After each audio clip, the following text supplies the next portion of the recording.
I'm Jeff, once again, and here are some logistical things. Could you mute your phones if you haven't done so yet?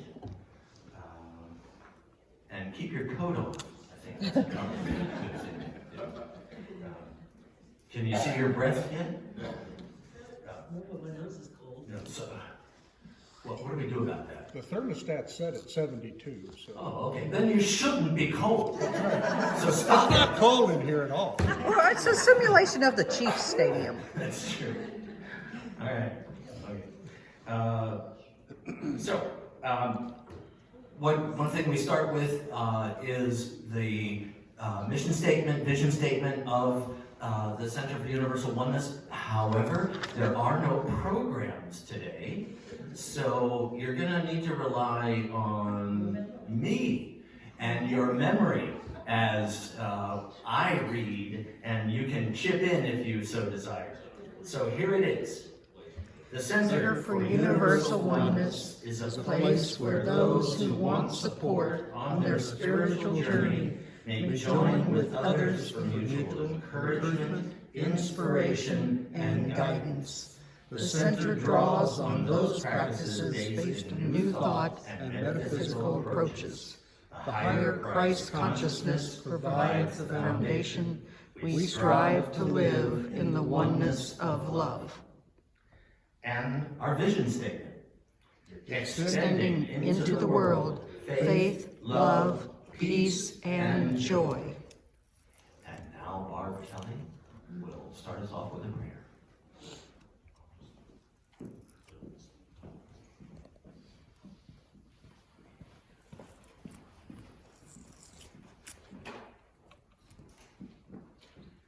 Good morning. Good morning. Y'all take a moment and just settle back into your seats. Wrap your coats around you as much as you need to. It's not cold. Close your eyes if you're comfortable. Take that deep breath. Let it go. Thank you, Father, Mother, God, for all that we have.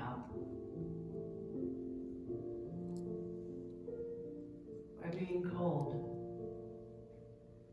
we can appreciate the heat.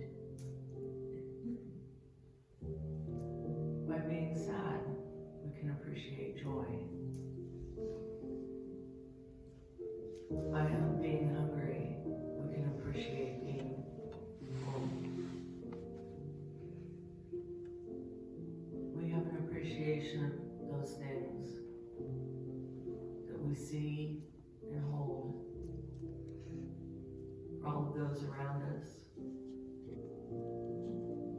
for all those that are a little further away, and for all of those who are on the other side of the globe. We hold in our hearts peace and love and that joy that we experience. And so it is. Amen.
joy.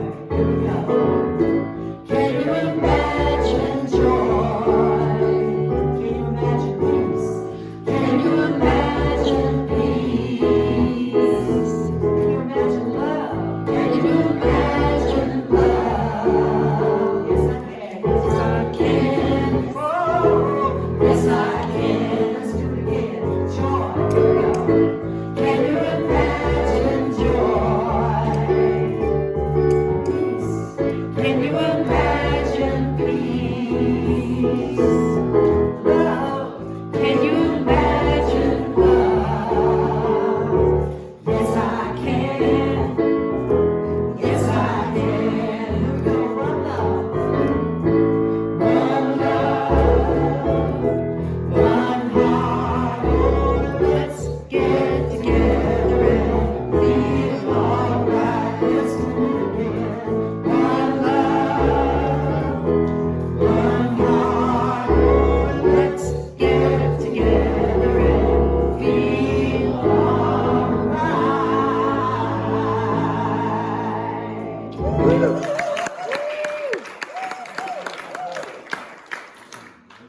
Well, I'm just gonna try right over here. Well, you just go ahead and try. Because I have the honor and pleasure of being asked to speak to you today as well as sing. Yahoo! And I so appreciate that. It needs to It's turn not on. hard, didn't it? And now it's. Is it back on? There it goes. I'm hot. Thank you. I'm visualizing that heat right now.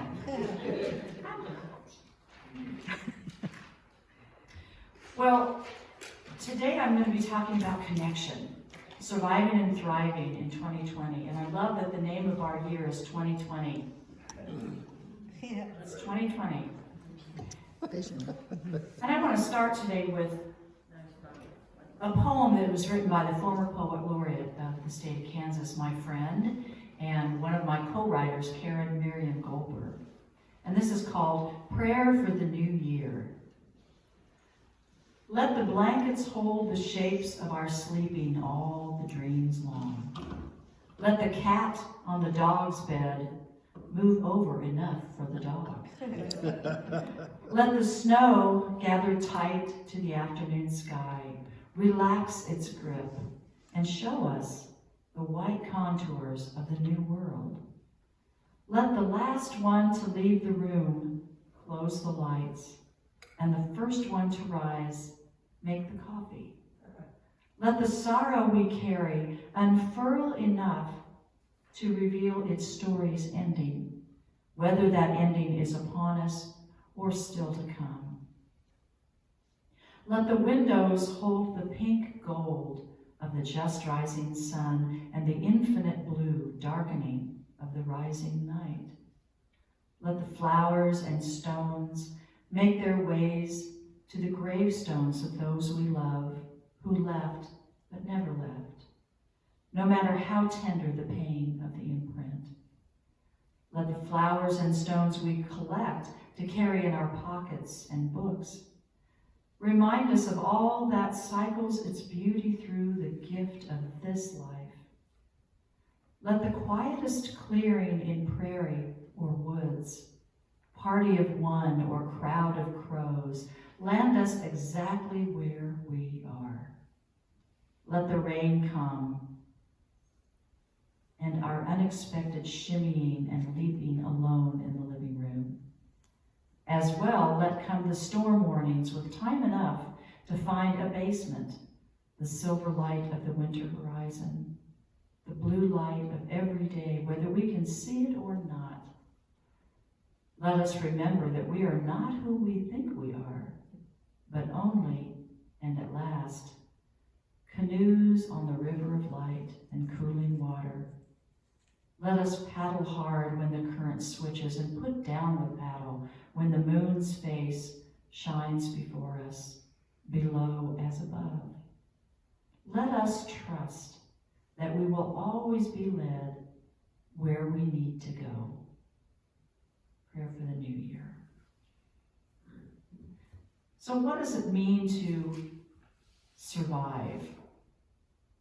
I think we all know what that means, but it's described as to continue to live or exist.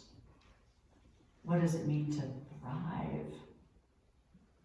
To grow or develop vigorously, to flourish. Bring about a higher order of being.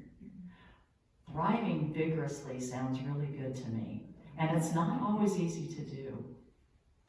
Maya Angelou said, the best part of life is not just surviving, but thriving with passion and compassion and humor and style and generosity and kindness. And that's what I feel when I walk into this room. My body might feel cold, but my heart feels warm. Over a year ago, when I was first asked to come play music for the center at the dance studio, I walked in and I felt something that was, all I can describe it is the energy of kindness and acceptance. And I thought, well, I don't really even know most of these people, but I already felt welcomed. I already felt part of the group. And that's one of the reasons why I'm so grateful to be asked to come back. Not just to sing, but to speak. I mean, who am I to speak? I'm just a lay person that's doing her best to survive, and I want to thrive. So today I'm going to talk about 3 ways that we can do that.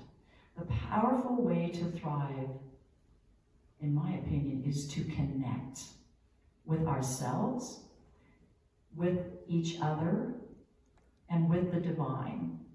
And today, when I talk about the divine or source or Christ consciousness or God, whatever word pops out, I'm hoping that's not a trigger for anybody. Just know that it's my way of continuing to talk about the same thing. You can call it Fred if you want to, I don't care. Yeah. Or Marcy or whoever.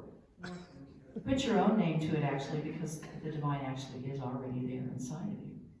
That's what I believe. So we choose to thrive.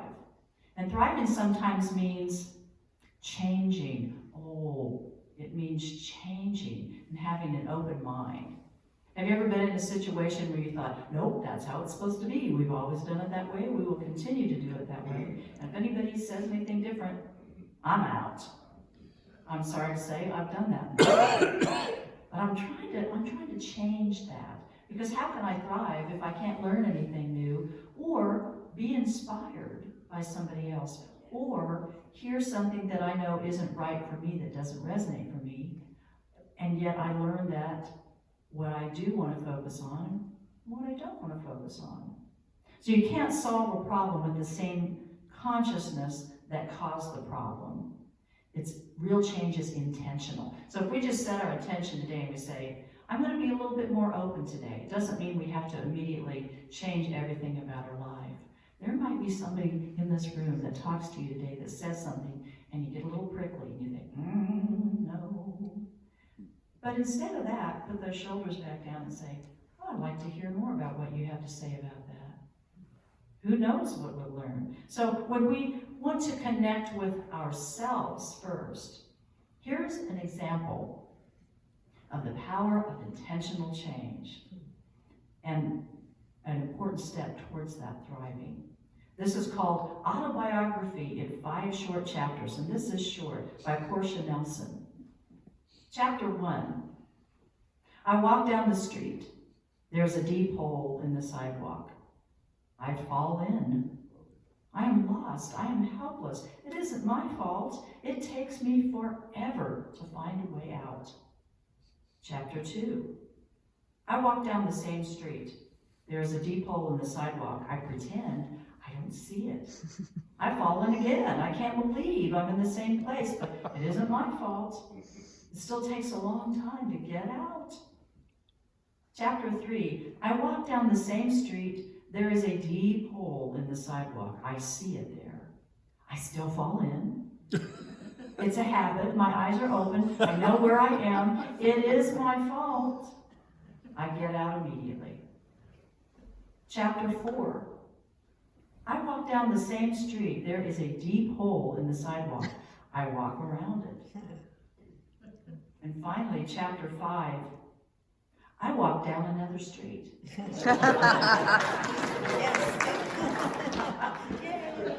I love how that unfolds. Who did that person have to connect with? Themselves. And I love how it evolves from, well, I see the hole, oh, I fall in, well, it's not my fault. It takes forever to get out of here.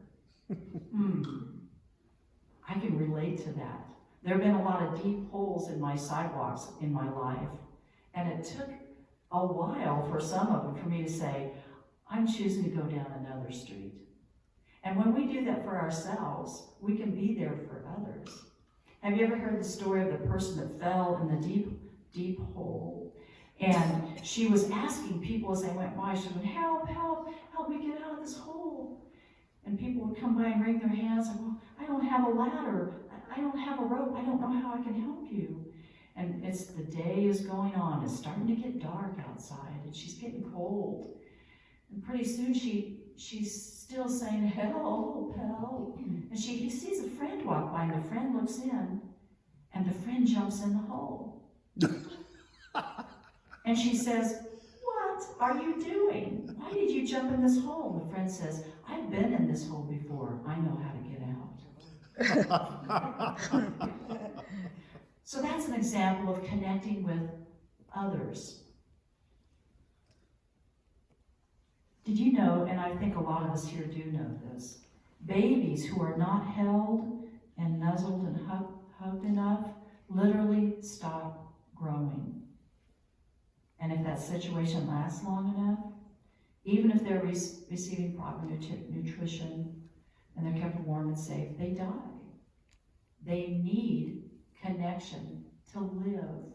And I think sometimes what we need to remember, even though we're adults and the number of years we've been on the planet tells us, well, I should be able to do this myself. I can get through this. And someone asks me, how you doing? I'm fine. I grew up with that kind of communication. Strong women, strong men, we could do for ourselves. But when somebody does for themselves under duress for a long enough time, they can't think clearly. They burst into tears, they snap at other people, and it's hard to see what the next step is. They don't even see the hole in the sidewalk. Friendships are another thing that connect us to each other. Sometimes when we say, oh, friends are the gold of life, that just sounds like a cliche. But when you need somebody who really knows you and loves you unconditionally, who is a real friend, that can make the difference in somebody deciding to stay on the planet or not. Socializing with people who are of advanced age. I think about my parents. My dad's 92, my mom is 90. They've been socially active all their lives. They've been politically active. They go out and have fun. They reach out to their long-term friends. They make new friends, no matter what age group they're in.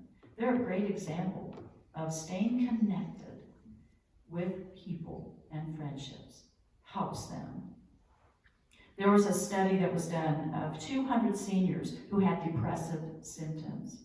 After 6 months of social visits or a combination of social visits and physical activity, it was as effective as any kind of medication they could have taken for improving their mood and their quality of life. It slowed memory loss. It supported their brain health. Social interaction. You know that singing in a choir could do the same thing. That's one of my missions in life, is to lead people in group singing. I loved doing that as a kid. I had a great time in high school and college doing that. Because it used to be, I was petrified to sing by myself in front of people. Let alone speak. Oh no! I felt like that would be the end of me. But I soon learned that I'm here to do some of that. And when you sing in a choir, did you know that many times the heartbeats will synchronize? Because lots of the singers are breathing at the same place. Doesn't matter what age you are, doesn't matter if you read music. None of those things matter. It oxygenates our blood. We are releasing endorphins. So earlier when we were singing, one love, one heart, oh let's get together and feel alright. I wasn't kidding. Let's do that. One love, one heart, oh, let's get together and feel alright. That feels kind of great, doesn't it? Yep. And there's no judgment about any of it. It just feels good. But when we do that together, there's a different energy that happens for us individually and collectively. The other way we can connect with others is speak life to each other. Speak encouragement. Speak it out loud. If you're thinking, oh, so-and-so always does such a good job at this, or, you know, it's so great to see Jeff this morning. We love him. He's helping us feel at home. Jeff, it's so great to see you this morning. We love you. It's Yeah, Jeff. Speak some life, you know. And you never know who's going to need to hear it. Sometimes it's the people who seem like the alpha gal or the alpha guy, who they always seem so happy and so confident. Oh, they're always good. We don't need to worry about them. But you know what? They don't always let us know what's happening. So today, just a little experiment. Let's say you're at the grocery store and there's someone bagging your groceries. And if all you say is, you know what? Thank you so much for doing that for me today. I really appreciate that. Watch what happens. Even if the reaction isn't what you think it's going to be, just go ahead and speak life. Speak encouragement. Speak something that you feel to be true to somebody, and don't wait to do it. Don't wait to do it. There's a story of a young girl whose mother was like a master gardener, and this little girl decided that she wanted to learn to grow geraniums. She was so excited about that, and she wanted to start a garden and grow tomatoes, because she loved to eat tomatoes, but her mother is a master gardener, and you can't really compete with that, she thought. So one day her mother's friend came over for a visit, and they were having coffee at the table, and the friend asked the little girl, well, how are you doing? She said, oh, okay. She said, well, what are you up to? What do you have going on today? And she said, well, I was kind of thinking about starting my own garden and growing some geraniums and maybe even starting some tomato plants, but, you know, really can't compete with what Mom does. And the friend, rather than saying, oh, honey, that's okay, she said, you know, let me know when those tomatoes come up because I love fresh tomatoes. She spoke life to that little girl. She expected those tomatoes to come up just fine. She couldn't wait to see the geraniums, and she didn't compare her to her mother or anybody else. She saw it. She assumed, here we go. I'm going to speak life to this little girl. And that little girl ended up growing a heck of a garden.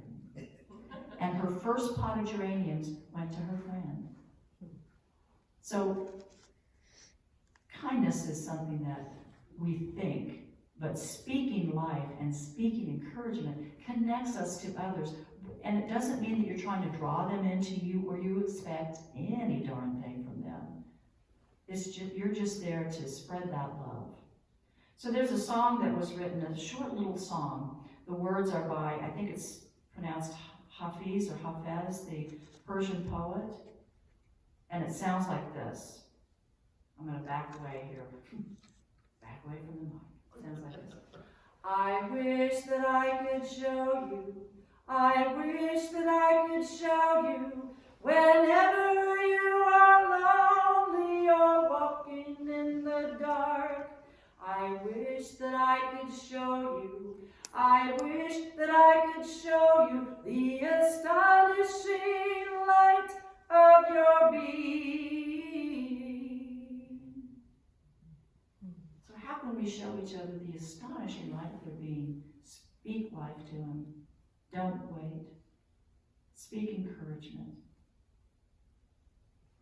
When we connect with divine, I see that all wrapped up in connecting with ourselves, connecting with others, which is connecting with the divine, our divine source, our divine consciousness. One of the ways that we can do that is set the intention to connect. What does that mean? It just says, I'm intending to connect with my divine source. I'm intending that, and however that comes to me is fine. I'm open to that. Open up the channel. Another way that I've tried that works for me is to set aside, even if it's just 5 minutes, to be quiet. You don't even need to call it meditation. You don't need to call it prayer. Be quiet. Listen internally to the thoughts that come to you. Those of us that do meditate, sometimes when I first started doing that, and I still have to get with myself to do it on a regular basis, I found myself wandering, going, yeah, but what's on the grocery list? What do I have to do at 3 o'clock? Oh, what was the idea for that song I had? And I was kind of fighting that. I didn't accept what was. When I eventually learned to just accept, well, there goes another thought. Just let it go. Back to the quiet. Well, there went another thought. Just let it go. I found that I got subtle, very subtle inspiration for what the next step was for me, or what it was I needed to hear and feel, even subconsciously, that would bring a measure of peace to my day. And sometimes it was funny stuff that would come to me, remembering, old things that happened when I was a kid, remembering when I would, on a Christmas Eve, when I was, I guess, maybe 4, and my brother and I were out in the driveway. He was pushing me on the sled. I was having a ball. My brother's 3 years older than me. And I kept saying, do it again, do it again, do it again. I was like, okay. He pushed me one more time. And what I didn't know was, he pushed me so hard that pushed past where the ice and snow was and hit the concrete, and I kept going. And it knocked out my front teeth. And I just lay there, and oh my gosh, and I'd never seen him react that way to anything before in my life. I thought, oh wow, this is different. When you're 4, you don't know what's just happened. And one of my grandmothers was staying with us for Christmas, and they brought me in. They called the dentist on Christmas Eve, put me on the bed, and Mom made a little ice pack, and oh my gosh, poor Kelley. And all I was thinking was, well, I can't really feel my mouth now. I wonder what's happened. Because I had no experience with it, and I wasn't really in any pain yet, I just kind of accepted, well, this is different. And my grandma pulled up a chair next to the bed, and she sang, all I want for Christmas is my 2 front teeth. And she made it kind of a jolly occasion. I went, me too. And the next morning, not only had Santa come, but the tooth fairy came and brought a silver dollar. I went, well, it's a win-win situation here, people. So even though it was an innocent acceptance, I'm not saying that we can always necessarily accept immediately what's happened, but it sure helps if you can. We know, well, can't change this. This is what's happened. I'm going to get quiet. What's my next step? What's mine to do at this point? The other thing we can do is be of service to others, for heaven's sake. Where is the divine? It's in all of us. How do we see it? What can we give? How can we serve somebody? And it might be very, very simple. It might be encouragement. It might be serving at a soup kitchen.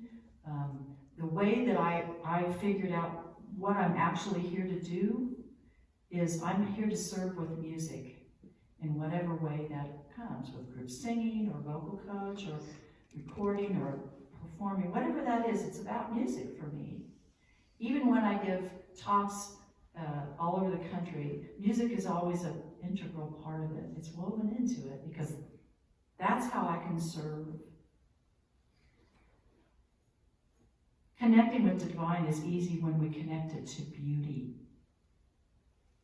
God is beauty. The divine is beauty. Beauty is God. It's everywhere. We're surrounded by it. Look around you today. Look at the people in this room. Take a look. Just see who's here. There's Patrick. He's raising his hand. Don't miss him now. There's beauty everywhere. Look at this beautiful building we're in. How amazing is this? You guys landed here.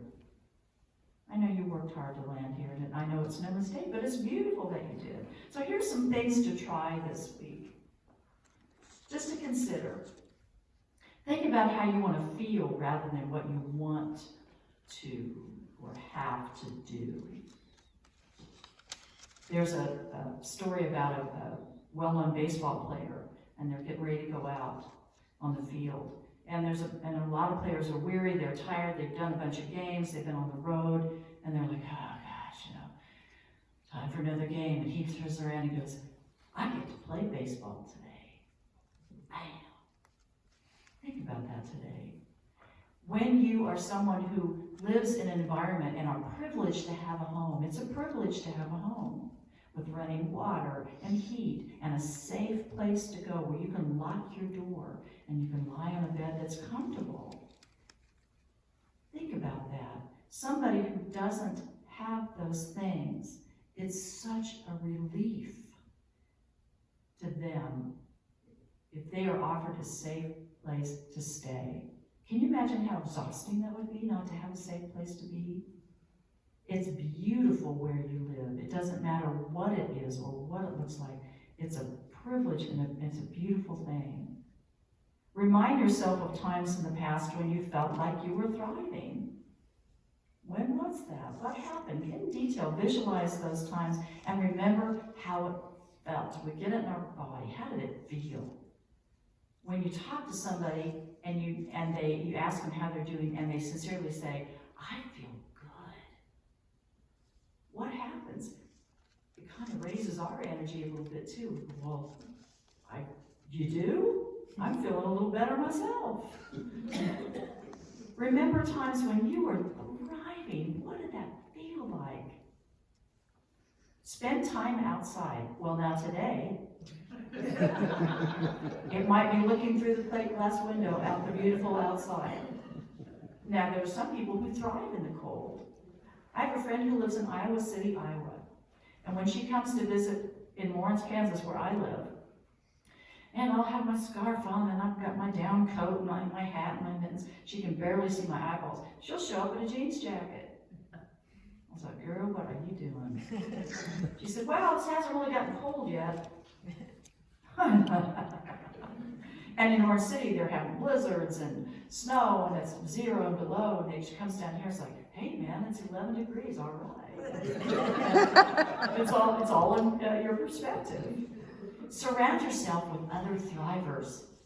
Doesn't mean people are perfect, but who's somebody that you know that's excited about something that they're doing? Or every time you see them, you feel this subliminal energy, you start kind of feeling better. Melanie, you're one of those people. When I see you, I go, there's Melanie, all right. There's something about your energy that I just love. Yes, that's right, that's right. Surround yourself with other thrivers. And when you're not thriving yourself, that's really important. It's not like we have to be perfect and feel great all the time. We can't do that, we're human beings. But if we want a chance at connecting with the divine, it's going to be through somebody else. Everybody here has these little, in kind of the old school imagery, there's little wings flapping in here all over the room. When we can serve somebody and do it for someone else, we are being the vehicle and the vessel for the divine. How cool is that? Remember when someone was there to help you. Remember that. How'd that feel? Ask somebody for help. Ask. Ask someone. Offer somebody help. Sometimes, have you ever heard anybody say, well, I'm here if you need anything. I'm here. Well, here's an example of somebody taking that a step further. A friend of our son's decided he didn't want to be on the planet anymore, and he took his own life. Nobody saw it coming. Nobody knew it was going to happen. And it was as if all of us standing on the earth felt the tectonic plates do this, especially my son. Like this. And with the initial shock of what happened, and he was there 5 minutes after it happened, and the earth just shook a little bit more, and there was no feeling of the divine. I don't know how this happened. But he said, I need to go to his parents' house. I need to go right now. He went to his parents' house of the young man that took his life. And he stayed there all night long. He didn't say, how can I help you? He spoke life to them. He said, I loved your son. He was a wonderful person. This is he was the last person to talk with him. He said, this is what we said. I love you. Come watch the game with us. Let's do this. He talked life to them. It lifted him and it lifted them. He served somebody when he was at his lowest point. And he decided he got help working through the grief and the shock of that. Yes, he did. But he also knew that if he didn't reach out, it was a slippery slope and it wasn't going to feel good to him. And he went to that family and to the siblings and to his mom and to his dad. And he went, I need help. I need help. But he didn't say to the family, what can I do for you? He brought them food. He showed up at their door. He gave rides to the siblings to church. He said, I'll take care of that. You don't need to do this. He and a whole host of other young men his age did that same thing in their darkest hour. They connected with the divine. It was beautiful to watch. As Ram Dass says, when all is said and done, we're really just walking each other home. Is that not what we're doing? We're really just walking each other home. So as we go into meditation, and I'm going to slip over here to do that, I want you to get comfortable in your seat and relax as much as you can. Get warm, put your coat around you, whatever that is. And I'm going to go over here to the piano, and we're going to do a little meditation with a song first. And anything that I'm singing today, if you feel like you want to sing along or you hear something that might go with it, I want you to give yourself permission to do it. Let's connect with the divine together, okay?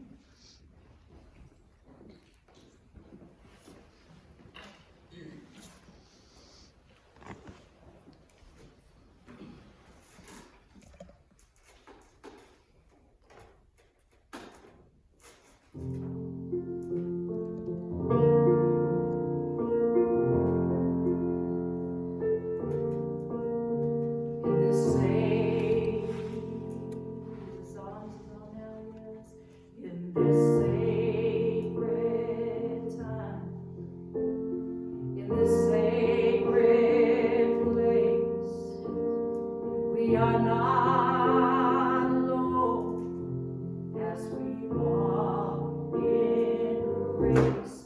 We are all walking. We are all walking. We are all just walking each other home. We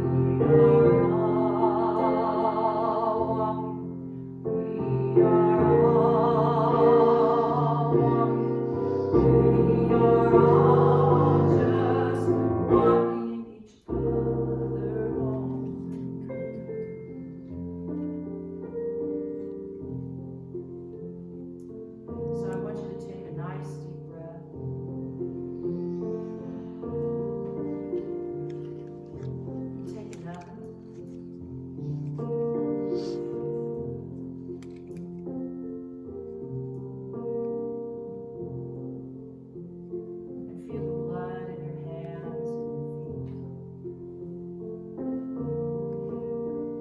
visualize in front of you warm sunshine, and there's a path, and as you choose to walk slowly towards that path in the warm sunshine,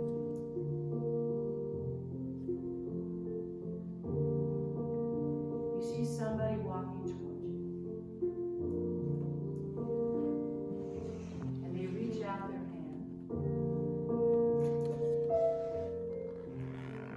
And as you connect through holding hands, you turn in the same direction. You don't say a word. And you breathe.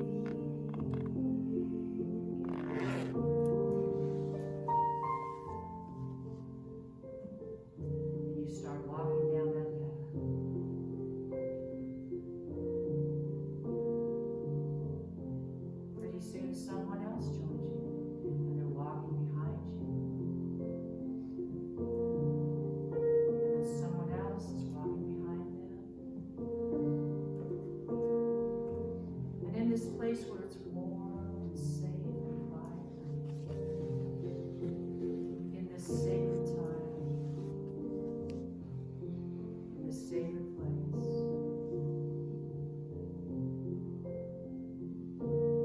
you are not alone.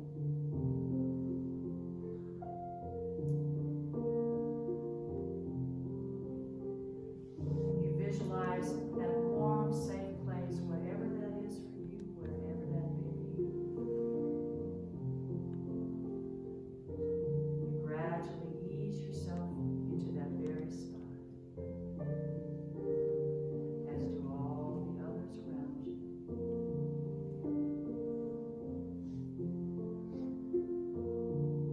You're walking.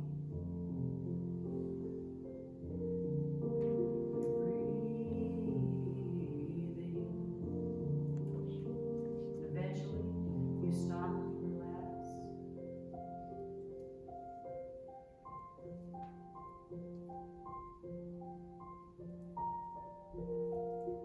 You feel your shoulders start to ease. From the top of your head to the tips of your toes.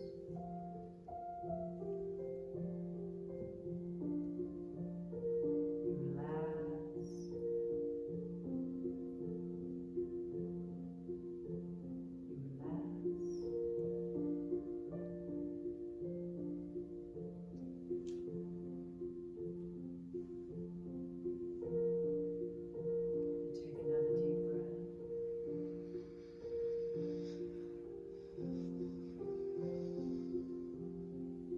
Take another deep breath.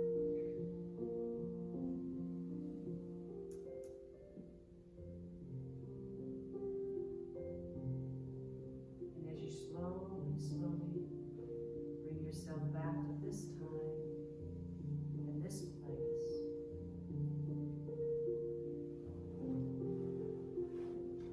you look at those who have taken this walk with you. You silently thank them, you speak life to them. You encourage them to keep walking.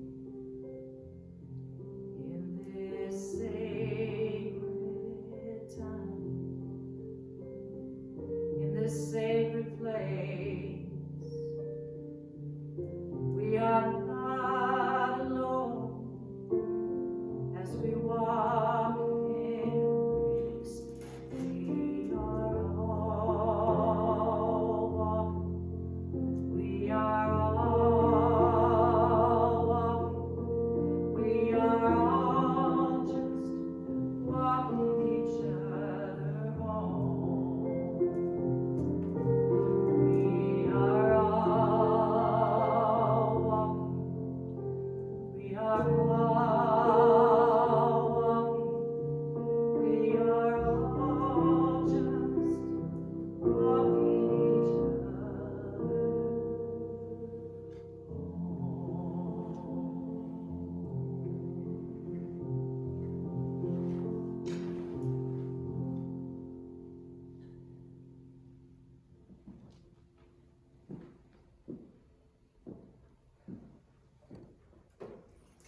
Kelley Hunt.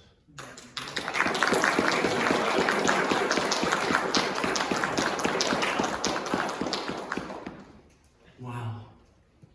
I get to facilitate. I get to play baseball. I love it. There's no pride in baseball. There's no pride. Let us have our offertory. This is an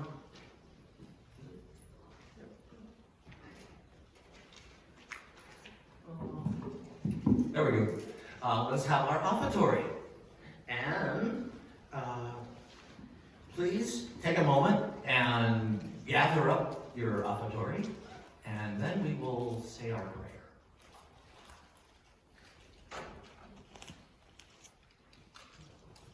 I guess you've all done that. Here we go. Divine love, through me, blesses and multiplies all that I have, all that I give, and all that I receive, and I am joy-filled and grateful. And I will now pass the basket. If you're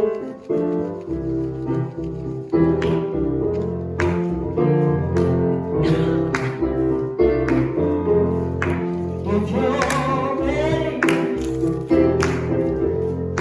if you are ready now, oh, if you're ready, come on and go with me.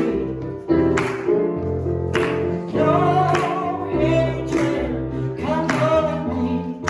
Every time we're waiting, come go with me. Peace and love, everybody, come go with me. Glory to the races, come go with me. And we'll ride, love is the only transportation to where this town goes.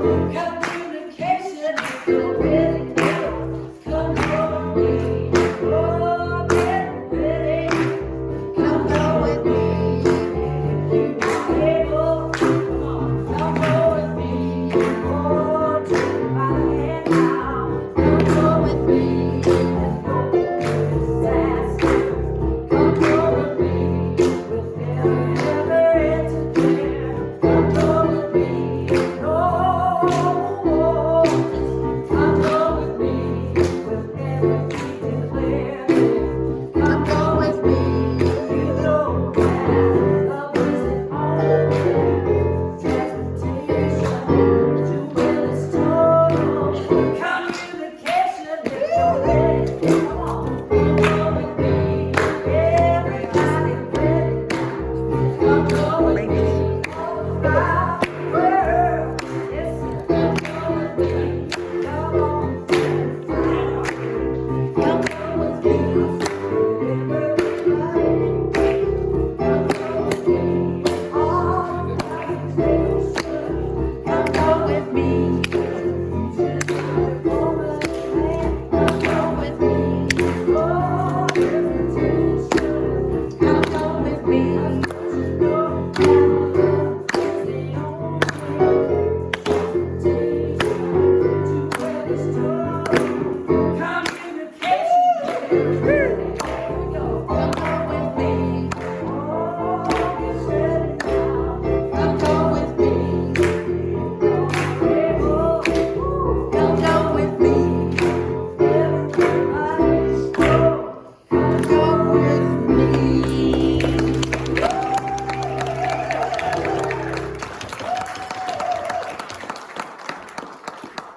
Oh my. Yeah, everybody's hot now, right? Yes, indeed. On the road to the Super Bowl.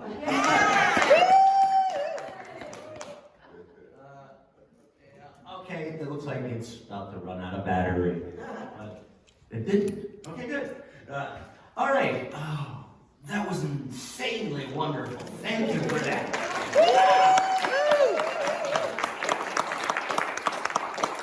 Like I said to Alexa, please play some Kelley Hunt. Yeah. And there she is. It's like an amazing thing. That's community concerns. Would like to ask, that's kind of not working. If there are any community concerns, please let's hear from you, and then we will pray for those. Anybody? Nikki? Yeah, I continue to talk a bit, not that I know a lot, about John Hall. What I do know is that he went for chemo this last weekend. His blood count wasn't where it needed to be, so he wasn't able to get his chemo, so they are reducing his chemo dosage, and he'll try again this coming week. That's what I know. So I'm sure they would appreciate prayers, calls, you know, just to being remembered, because John doesn't get out a lot now because he's feeling good, but he wants to stay feeling good, so he doesn't get out much. Right, so when we visited, stop that. He stands over in the corner and doesn't get near anybody. Yeah. So keep your germs to yourself. Yeah. Thank you for that. Anybody else? No? Yes, Terry. You can say a prayer for me to help me change a flat tire. I have a tire on that old station wagon that I drive, and it's got one of those dinky little bumper jacks and a donut tire, and I've got to remember how to do all that. Is the car here? No, it's Oh. at home in the driveway, so. Okay. Is there a prayer for tires? Okay, all right. And the It's wheels a on the good bus year, go Michelin. round They're all flat. Great. Yes, absolutely. Pray for Terry to change his tire. Anybody else? Yeah. Well, we need to pray for our sweet friend Mary Ann Bean, who is now at Tiffany Springs Rehab. Mary Ann Beam. Yes, Barb's son and Barb. yes. Well, yes? Our son included, but all the folks that are working outside on these really cold days, that they stay healthy and safe. Anybody else? All right. I will lead the prayer, and if you can, remember, just say along with me. Centering Our hearts and minds in prayer, we let go of any thoughts of worry or challenge and simply rest in the stillness. We know that our source of strength and peace comes from God alone. We Give thanks for divine order and trust that we are all held in the power of grace. Amen. Be blessed, my brothers. Be blessed, my sisters. Be blessed wherever this life leads you. Let me encourage you. Let me speak life to you. You can depend on God to see you through. You can depend on me to pray for you. I know you might be hurting. You might be crying. You might be worrying and frustrated too. Let me encourage you. Let me speak life to you. Oh, you can depend on God to see you through. You can depend on me to pray for you. Pray, I'm gonna keep on praying.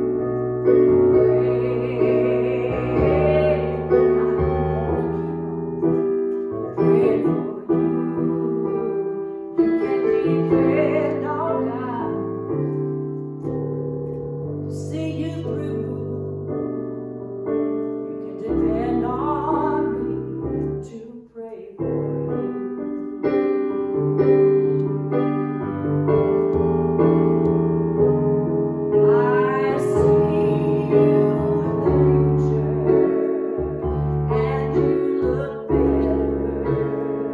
I see you walking in favor and prosperity too. Let me encourage you. Let me speak life to you. You can depend on God to see you through. You can depend on me to pray for you.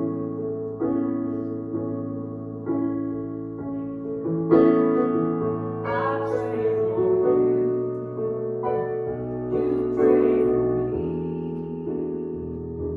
And watch God change things.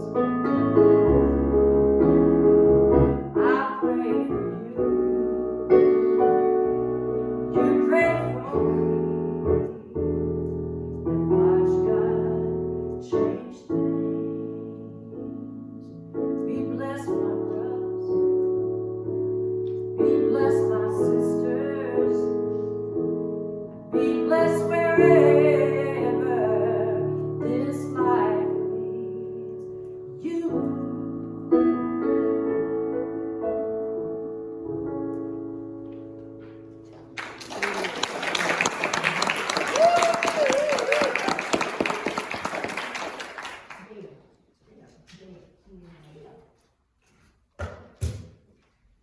Ooh, still not working? No. Okay. Thank you. Yet again. Awesome. Just awesome.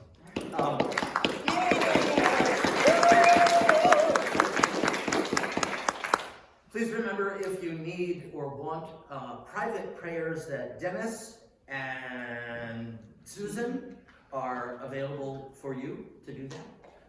So talk with them, get with them, call them. And next Sunday, guess who's going to be speaking to us? Melanie Dean. Yes, along with Peggy Chilson, who will be here to play, and who's also. Thank you so much. This is just awesome to have you here. And Barb, would you come back down and take off keep your coat on. There's a little fire back here now to keep you warm. So I'm gonna stand there and put my hands over the candle. That's what I'm going to do. As you pray for us. that mic is not working. So. You thought I was kidding. No. Must be a real fire.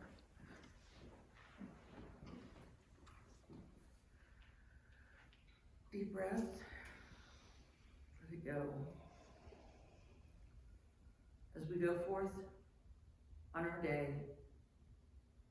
we carry with us the message that we just received. And we go in love.